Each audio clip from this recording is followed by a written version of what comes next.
does not promote any violent, harmful, or illegal activities. All content provided by this channel is meant for an educational purpose.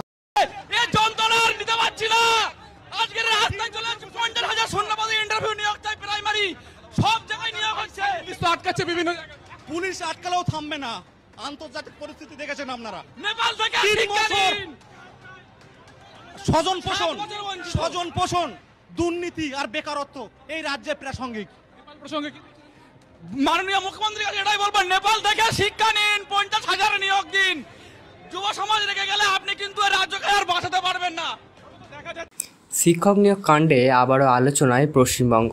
প্রায় 32,000 প্রাথমিক শিক্ষকের চাকরি নিয়ে আদালতের রায়, নতুন সুনামি আর ভবিষ্যৎ সিদ্ধান্ত ঘিরে তুঙ্গে বিতর্ক। এই ভিডিওতে আমরা থাকছি শুধু তথ্যভিত্তিক, কোনো আদালত কি বলছে, মামলার বর্তমান অবস্থা কোথায় দাঁড়িয়ে এবং সামনে কি হতে পারে। চলুন শুরু করা যাক।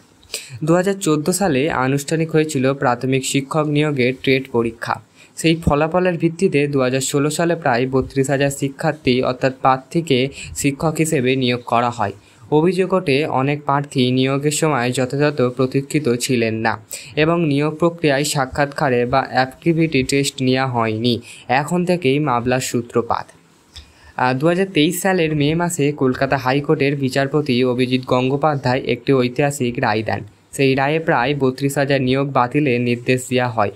আদালতের পর্যবেক্ষণ নিয়োগ প্রক্রিয়ায় সঠিকভাবে হয়নি এবং অনেক ক্ষেত্রেই যোগ্য প্রার্থীরা বঞ্চিত হয়েছেন।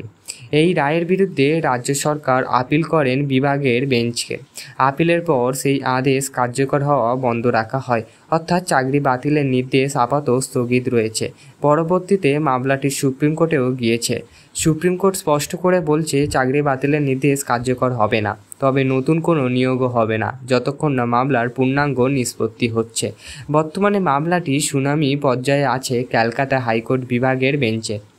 বিচারপতি তপব্রত চক্রবর্তী ও বিচারপতি ঋতব্রত মিত্রের বেঞ্চে। মামলার পরবর্তী শুনানি নির্ধারিত হয়েছে আগস্ট 2025-এ। রাজ্যের তরফে যুক্তি, এত বিশাল সংখ্যক শিক্ষককে একসাথে সরিয়ে দেওয়া হলে শিক্ষা ব্যবস্থা ভেঙে পড়বে। পাশাপাশি বলা হচ্ছে আবেদনকারীদের নিয়োগ বাতিল চাননি, কেবল নিয়োগ প্রক্রিয়ায় স্বচ্ছতা চেয়েছেন। অন্যদিকে আবেদনকারীরা বলছেন অন্যান্য নিয়োগের কারণে প্রকৃতির যোগ্য প্রার্থীরা বঞ্চিত হচ্ছেন, তাই ন্যায়ের স্বার্থে প্যানেল বাতিল করা জরুরি। এখনই প্রশ্ন উঠছে, আদালত কি 32,000 চাকরি একসাথে বাতিল করবে, নাকি দোষী ও নির্দোষ প্রার্থীদের আদালত দেখে নেবে? বিচারপতির ইঙ্গিত দিয়েছেন মামলাটি জটিল এবং সময় সাপেক্ষ, ফলে দ্রুত সমাধান হওয়ার সম্ভাবনা কম। এখন সবার নজরে পরবর্তী শুনানির দিকে। আদালত হয়তো বিকল্পের ব্যবস্থা নিতে পারে, দোষ প্রমাণীদের নিয়োগ বাতিল, নির্দোষ প্রার্থীদের চাকরি বহাল, অথবা সম্পূর্ণ প্যানেল বাতিল করে নতুন নিয়োগের নির্দেশ। তবে এই আদালতের হাতে।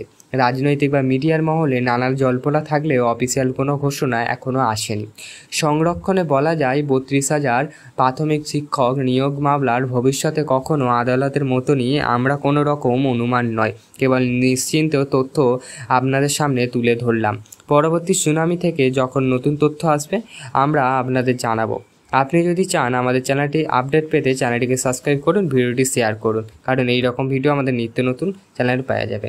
আমরা দেখছি প্রতিনিয়ত নানান রকম চ্যানেলে ভুলভাল তথ্য প্রচারিত হচ্ছে। এইগুলো থেকে অবশ্যই বিরত থাকুন, চিন্তামুক্ত থাকুন এবং সঠিক চ্যানেলের সাথে যুক্ত থাকুন। দেখবেন আপনিও ভালো আছেন, সমাজও ভালো আছেন। ভালো থাকবেন, সুস্থ থাকবেন।